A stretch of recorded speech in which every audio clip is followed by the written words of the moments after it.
بسم الله الرحمن الرحیم. السلام علیکم. تاسو ګورئ د پی ټی وی بولان پښتو خبرونه او زه یم الیاس کاکړ. یو نظر په سر ټکو.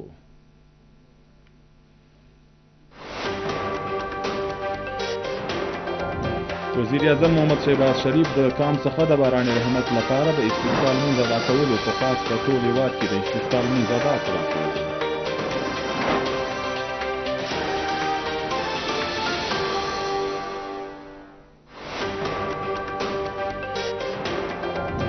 په پنجاب کې هیلث ایمرجنسي لګول شوې ده. په لاهور کې خوب زیات شوی دی.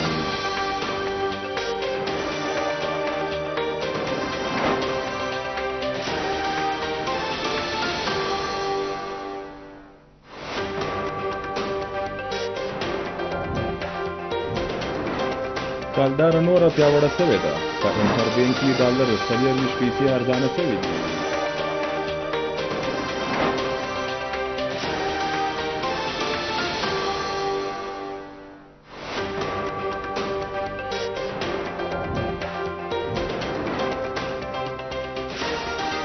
وفاقي وزیر رانا تنویر وهلي دي چې صوبې دي د شیانو زیرمه ورکوونکو او په بیه کې ګډوډي کوونکو په ضد کلکه کاروایي وکړي. او اوس د خبرونو تفصیل. وزیر اعظم محمد شهباز شریف کام څخه د باران رحمت لپاره د استسقا لمونځ ادا کولو په خواست په ټول هیواد کې د استسقا لمونځ ادا کړل شو. وزیر اعظم شهباز شریف وینا و چې په اوسنۍ چاپیریال کې په باران ته اړتیا ده. د الله تعالی څخه د باران رحمت لپاره ځانګړي دعاوې وغوښتل شوې. د باران څخه په چاپیریال کې ښه والی د ناروغانو څخه خلاصون ترلاسه کول کېدای شي. وزیر اعظم شهباز شریف وویل چې د مذهبي چارو وزارت او بین المذاهب هماهنګي د وفاق او صوبو کې د استسقا د لمانځه بندوبست وکړي. په پنجاب کې هیلث ایمرجنسي لګول شوې ده. په لاهور کې خوب زیات شوی دی. ښاریان د بېلابېلو ډول الرجي سره مخامخ شوي دي. په لاهور کې د فضایي خړپړتیا له سببه ښاریان اغېزمن شوي دي. د دود او خوب له سببه حد نګاه کمیدو څخه موټرویز او لویې لارې په ځینو ځایونو د ټریفک لپاره تړل شوي دي. کلدار نوره پیاوړه شوې ده. په انټربینک کې ډالر 40 پیسې ارزانه شوي دي. د ډالر په قدر کې د کمی لړۍ روانه ده. په انټربینک کې ډالر نور 40 پیسې ارزانه شو. په انټربینک کې 200 کلداري 50 پیسو باندې ټریډ کوي. تیر ورځ ډالر په 200 کلدارو 40 پیسو بند شوی و. وفاقي وزیر رانا تنویر وهلي دي چې صوبې دي د شیانو زیرمه کوونکو او په بیه کې ګډې وډې کوونکو په ضد کلکه کاروایي وکړي. د غذایي تحفظ او د خوراک وفاقي وزیر رانا تنویر په مشرۍ کې د فرټیلایزر ریویو کمیټې غونډه په اسلام آباد کې وسوه. په غونډه کې د ربیع د موسم دپاره د ډي اے پي او یوریا کاد د اسټاک جاج واخیستل شو. په دې موقع وفاقي وزیر رانا تنویر وویل چې ډي اے پي او یوریا کاد د دواړو هیڅ کمبود نشته او په هغه 40% زیاتوب شوی دی. د کسان کارت له وجې غوښتنې زیاتې شوي دي. هغه وویل چې د کروندګرو ضرورتونه پوره کولو لپاره د کاد اضافي زیرمې په لاس کې دي. وفاقي وزیر وویل چې د زیرمه کوونکو او په بیه کې د ګډې وډې په ضد د صوبې کلکې کاروایي وکړي. د بلوچستان د ګورنر جعفر خان مندوخیل سره په اسلام آباد کې د پلانینګ او ډیولپمنٹ وفاقي وزیر حسن اقبال ملاقات وکړي. په دې موقع د قومي اسمبلۍ غړي جمال شاه کاکړ هم موجود و. د بلوچستان اسمبلۍ غونډه به 19 نومبر ماپښین 3 بجې کیږي. غونډه د آرټیکل 109 لاندې ګورنر بلوچستان رابللې ده. د ایوان کاروایی به تر 28 نومبر پورې روانه وسی. د ډیپټي چیرمن سېنیټ سیدال خان ناصر سره د خزانې صوبایي وزیر شعیب نوشیرواني په کوټه کې ولیدل. په لیدو کتو کې د ګډې دلچسپي د چارو سربیره په صوبه بلوچستان کې په ترقیاتي منصوبو پرمختګ خبرې اترې وکړل شوې. په دا مهال ډیپټي چیرمن سېنیټ سیدال خان ناصر وویل چې اوسنی حکومت د بلوچستان د ترقي په لار کې مشکلات لري. کولو دپاره ټولې وسیلې په کار راولي. حکومت بلوچستان چې د کالبد بحالولو او ولس د څخه ښه سفري اسانتیاوې ورکولو دپاره کوم ګامونه اخلي د هغو ګټې تر ولسه پورې رسول زموږ ذمهواریانو برخه ده.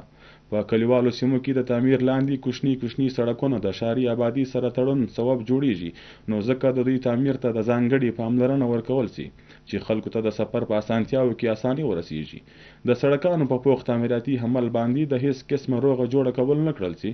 د ډیره مراد جمالي څخه تر چتر سړک هم منصوبه ده، د کوم د مکملېدو وروسته په ډیر کلي په ځانګړي ډول د تحصیل چتر NA 15 لویه لار سره یو ځای سي. د دې څخه به خلکو ته ډیر ښه سفري اسانتیاوې ترلاسه دي.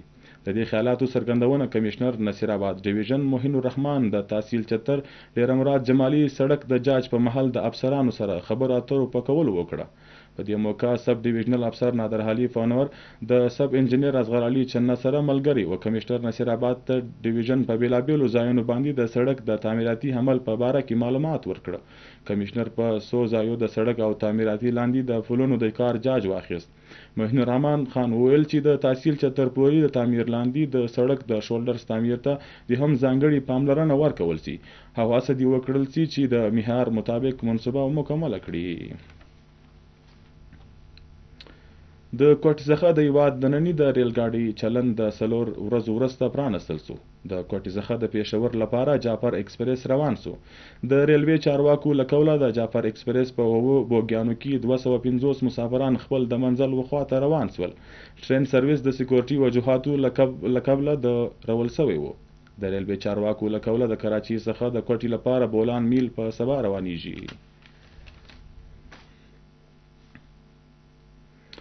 په کوټه کې د پیپرای اډوایزري کونسل مشاورتي غونډه د بلوچستان پبلک پروکیورمنټ ریګولیټري اتارټي تر انتظام لاندې ترسره شوه. په غونډه کې د الکترونیک پروکیورمنټ په ملتیا د نورو چارو جاج واخیستل سو. د کوټې څخه د وقار احمد رپورټ. पेपरा advisory council ने e procurement की मदद से सरकारी खरीदारी के अमल को बेहतर बनाने पर जोर दिया है।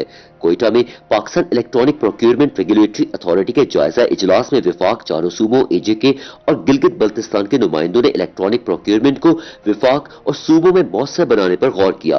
काउंसिल में तय पाया कि इलेक्ट्रॉनिक प्रोक्योरमेंट के जरिए खरीदारी का अमल शफाफ, कम लागत और कम से कम वक्त में मुकम्मल किया जा सकेगा।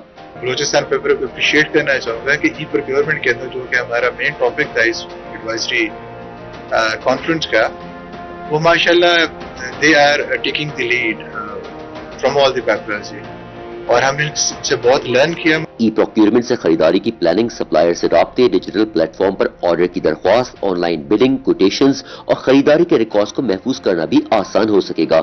एडवाइजरी काउंसिल का कहना था कि पेपरा की जिम्मेदारी टैक्स पेयर्स को सरकारी फंड्स के इस्तेमाल की शफाफ मालूमात फराहम करना भी है। इस मीटिंग का हमें बहुत ज्यादा फायदा ये हुआ कि हमने न सिर्फ एडवाइजरी काउंसिल की मीटिंग करके अपने तमाम इश्यूज उनको डिस्कस किया। इजलास में PPRA के स्ट्रक्चर और मॉनिटरिंग के निजाम का भी जायजा लिया गया।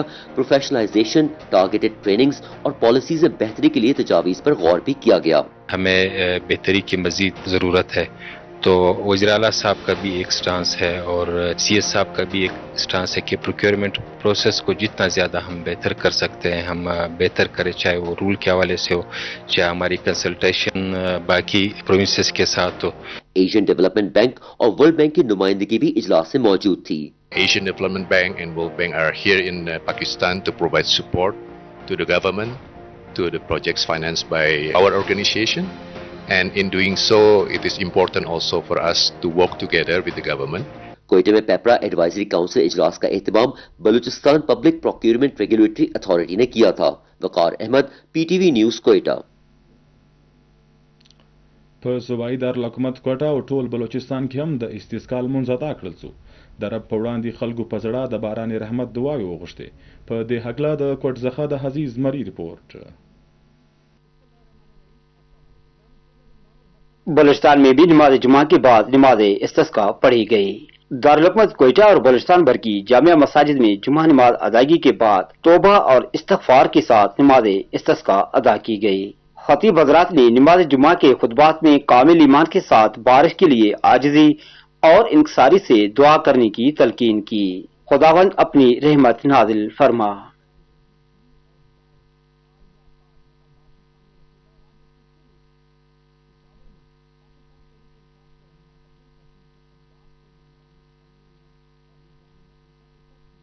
बलूचिस्तान भर में नमाज इस्तिस्का की ये रूहानी इज्तिमात खुदाए करीम से अबरे रहमत के तलबगार हैं।